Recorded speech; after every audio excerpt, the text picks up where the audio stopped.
Students, आज हम पढ़ेंगे कि ग्लूकोज के एक मालिक्यूल से कितने एटीपी जनरेट होते हैं और ये चैप्टर नंबर 32 है। किताब है मिलर एंड हार्ले। सबसे पहले तो ये है कि ग्लूकोज का जो मालिक्यूल है वो डिफरेंट तरह के प्रोसीजर से गुज़रता है। फॉर एग्ज़ाम्पल इसमें ग्लाइकोलाइसिस होती है, इसके अलावा क्रैब्स साइकिल होता है, इलेक्ट्रॉन ट्रांसपोर्ट चेन होती है। तो इस सारे प्रोसीजर के दौरान तीन तरह की जो एंटिटीज़ हैं वो प्रोड्यूस होती हैं। एक तो ये कि ये एटीपी प्रोड्यूस होता है, इसके अलावा NADH प्रोड्यूस होता है, इसके अलावा FADH2 प्रोड्यूस होता है। तो जो ग्लाइकोलाइसिस है, ग्लाइकोलाइसिस में जैसे कि यहाँ पे नज़र आ रहा है कि ग्लाइकोलाइसिस के प्रोसीजर में 4 ATP प्रोड्यूस होते हैं, 2 NADH प्रोड्यूस होते हैं, जबकि इसमें 2 ATP यूज़ हो जाते हैं। तो जो नेट प्रोडक्शन है इसमें ATP की वो 2 है। ग्लाइकोलाइसिस में 2 ATP प्रोड्यूस होते हैं, इसके अलावा 2 NADH प्रोड्यूस होते हैं। ग्लाइकोलाइसिस के बाद एंट्रेंस होती है क्रैब्स साइकिल में पायरूवेट मालिक्यूल की। तो जब क्रैब्स साइकिल में एंट्रेंस हो रही होती है, एंट्रेंस के दौरान जो है वो 2 NADH अगेन प्रोड्यूस होते हैं और इसके अलावा 2 ATP यूटिलाइज़ हो जाते हैं। इसका मतलब ये है कि अब तक जो टोटल है वो 4 ATP यूटिलाइज़ हो चुके हैं और इसके अलावा 4 NADH बन चुके हैं और 4 ATP बन चुके हैं।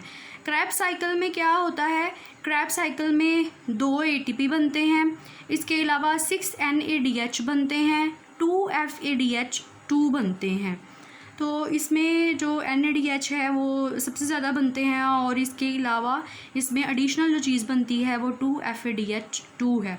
अब क्या होता है कि ये जो हाइड्रोजन एटम्स होते हैं ये इलेक्ट्रॉन ट्रांसपोर्ट चेन में जाते हैं और इलेक्ट्रॉन ट्रांसपोर्ट चेन में जब ये जाते हैं तो NADH और FADH2 से भी ATPs जो है वो जनरेट होते हैं। तो NADH के एक मालिक्यूल से 3 ATP प्रोड्यूस होते हैं, जो कि ग्लाइकोलाइसिस के नतीजे में NADH प्रोड्यूस हुए होते हैं। तो इसका मतलब ये है कि ग्लाइकोलाइसिस में 2 NADH प्रोड्यूस हैं, तो 2 NADH, एक अगर NADH जो है वो 3 ATP बनाएगा तो 2 NADH 6 ATP बनाएंगे।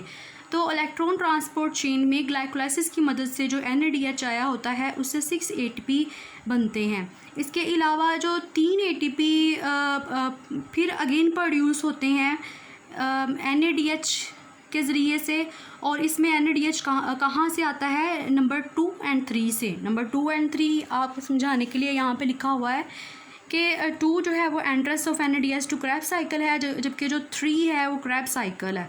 तो जो NADH और इसके अलावा जो एंट्रेंस है, इसके अलावा जो क्रैब साइकिल है, इसमें से जो NADH आए होते हैं ये इसका एक मालिक्यूल 3 ATP बनाता है। तो टोटल 8 NADH प्रोड्यूस होते हैं इस सारे प्रोसीजर में। 6 NADH क्रैब साइकिल से आते हैं और इसके अलावा 2 NADH जो है वो जब एंट्रेंस हो रही होती है क्रैब साइकिल में वहाँ से आते हैं। इसका मतलब है कि टोटल 8 NADH आते हैं।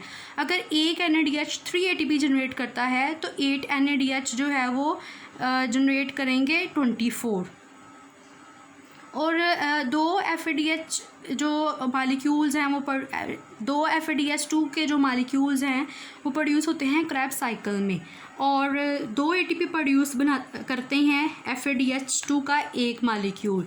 तो FADH2 जो क्रैब साइकिल के दौरान प्रोड्यूस हुए होते हैं वो टोटल 4 ATP प्रोड्यूस होते हैं। अगर हम इन सब की समरी करके देख लें तो समरी में टोटल जो कलेक्टिवली हमारे पास ATP आएंगे वो होंगे 40, लेकिन इसमें से क्योंकि 4 यूटिलाइज़ हो जाते हैं, 2 एंट्रेंस के दौरान यूटिलाइज़ हो जाते हैं क्रैब साइकिल में और 2 ग्लाइकोलाइसिस में इस्तेमाल हो जाते हैं ATP, तो जो नेट प्रोडक्शन होगी वो 36 ATP की होगी। मतलब ये कि ग्लूकोज के एक मालिक्यूल से 36 ATP जनरेट होते हैं। Thank you.